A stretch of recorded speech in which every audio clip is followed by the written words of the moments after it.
Hello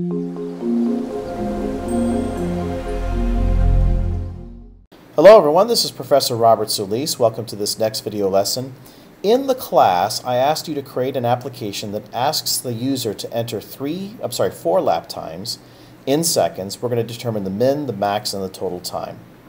Alright, so let's get started. Let me switch over here to Visual Studio, and I need to create some functions. Now, let me create those function definitions in accordance to what I asked you to create. It looks like I'm going to have you create get min time. So you're going to return a double, and we're going to call this get min time, and I need to receive an array. Alright, so you'll recall that when you're receiving an array, you're going to, in the declaration, you'll do something like this. We'll say laps, say for example, with an open and closed parenthesis. So what that indicates is that, open and closed square bracket rather, that indicates that you are saying an array. This is going to be an array of a bunch of doubles. So we'll have it something like this. You send me the array, and I'll send you back the get minimum time. Well, let's do the same thing for get max time. Again, you send me an array, call it laps, and I'll send you the max time. And then it also wants you to create the calculate total time.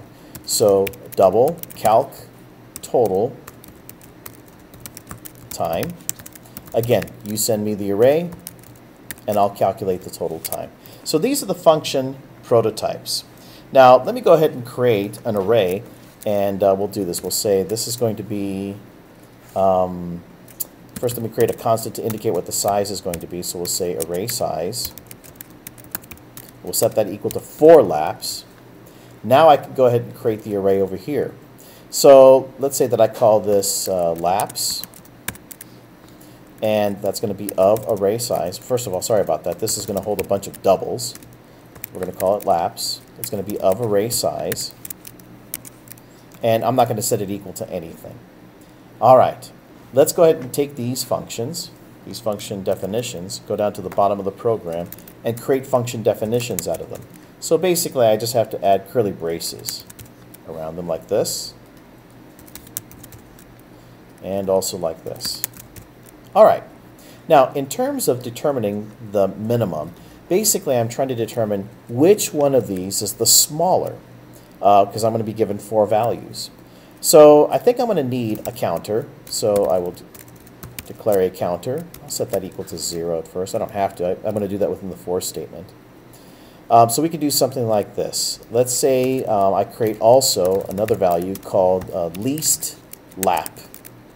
Or min lap, perhaps, is probably a better name.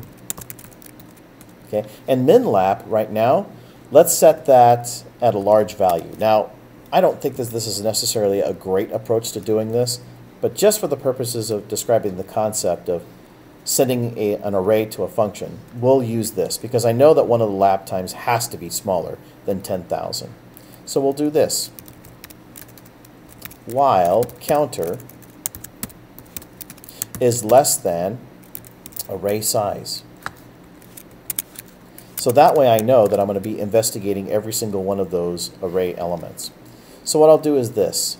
If laps counter, if the one that we are currently looking at is less than the min lap, then that's going to be my new lap. So if this is the case, if this is the case, then my new min lap is going to be whatever the current lap time that I'm currently looking at. But that's only if this is less than this. We're going to keep on doing this. By the time we're finished with this while statement, we'll have the minimum lap of all of the array elements. So now I could just simply say return min lap. Well, I could take the same concept and apply it to maximum lap. So I'm going to take all these, copy, paste over here. But now we're going to say max lap. And instead of having some large number, I'm going to have a smaller number. Now, what I'm trying to do over here is I'm trying to say, hey, if this lap counter is greater than the maximum lap, then I want to remember that, because then my maximum lap is going to be whatever the one that I'm currently looking at. And then once again, I'm going to send that back as the largest lap. In terms of calculating the total, well, that's going to be pretty easy. All we're going to do is create a double, I'll say total laps, say for example. And what total lapse is going to be equal to is a for loop. I'll create a counter by lazy instantiation, as long as this is less than the array size. And I'll increment the counter one by one. All right. So the total lapse, I better give that an initial value of 0. So it doesn't have anything initially. But it is going to have a running total. So we'll say total lapse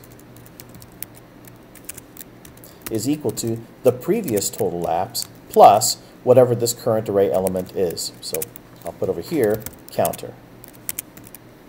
So this is just simply creating a running sum. Once we've added all of the elements in the array, then I can go ahead and return whatever the value is of total lapse. So I have my 3 functions finished. Now I need to use them to display the data. So let me go back over here to the main program. And let me have the user enter those values. So once again, I'll just simply do that within a for loop. I'll go ahead and create a counter. As long as that counter is less than the array size, and we'll increment the counter one by one. So I'll simply see out a statement, enter lap, and then I'll say, whatever the lap one time is, which is going to be counter plus 1. So it'll say enter lap 1's time. We'll input that value and put it straight into the array. And so that's going to be in the counter element or counter index. So this thing is going to input lab 1, 2, 3, 4. Once I have those, my calculation really is just simply calling those functions that I created. Let me switch over here. What does this look like? Min time and then whatever that happens to be. So I think I could do this. I could just simply say cout, and then I have a function that's called get min time, and it's going to return that to me. So I'll just do this. Now this is a mistake right now. Actually, it's not a mistake. I think what I need to do is complete it by this way. So I'll say min time, and then I'll send out whatever that min time is, and it looks like it's called get min time, and it needs an array. Well, I have an array. It's called lapse. Endel. Okay, so that's going to send out whatever the min time is. Looks like the max time is next, so we'll say cout max time. And I have a function called get max time. And what does it require? An array. So I'll send it the lapse array. Finally, the last thing I need to display is the total time. So we'll say cout total time. And then I have calc total time. There it is. It requires an array. And so I'm going to send it the array lapse.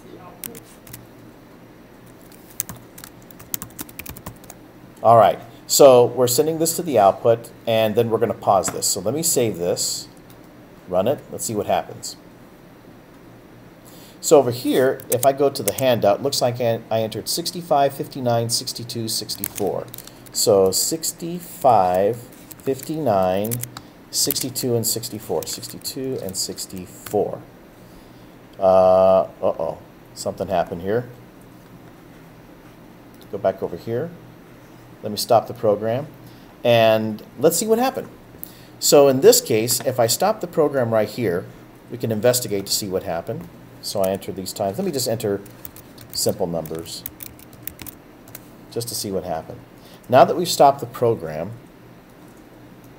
it looks like I am going to be sending out this. I'm going to call this function. Okay, so I think what I'll do over here is I'll step into, which is this guy over here, step into. So here we are. I sent this array, which the first item is 10. That's fine. And so now I can just simply step over.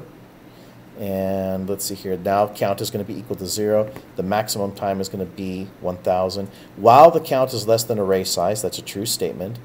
If the lapse amount here is less than min lap. Well, that's got to be true for that first one. That's why we go into the for if statement. And the min lap will now be, as you can see over here, 10, which is correct. All right, so the question is, shall we do this again? Well, since counter is less than this, then we do this again. Oh, I know what I did wrong. This is a while statement. And in the while statement, I didn't increment to the next counter, because in my mind I was thinking for statements. So I forgot to do this. Dummy me. All right, so let me copy this, and I'll do the same thing over here for this while statement. That's a good lesson for you of what not to do. But I'm glad that I made that mistake so that you can see that you can investigate what the problem is. I think that's going to fix it. So let me run the program. And again, I want to be consistent with this. So 65 rather, 59.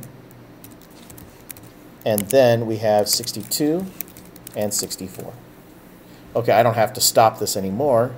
Continue. The smallest time is 59. The largest time is 65. The total is this. Well, I better double check here. I don't want to trust myself.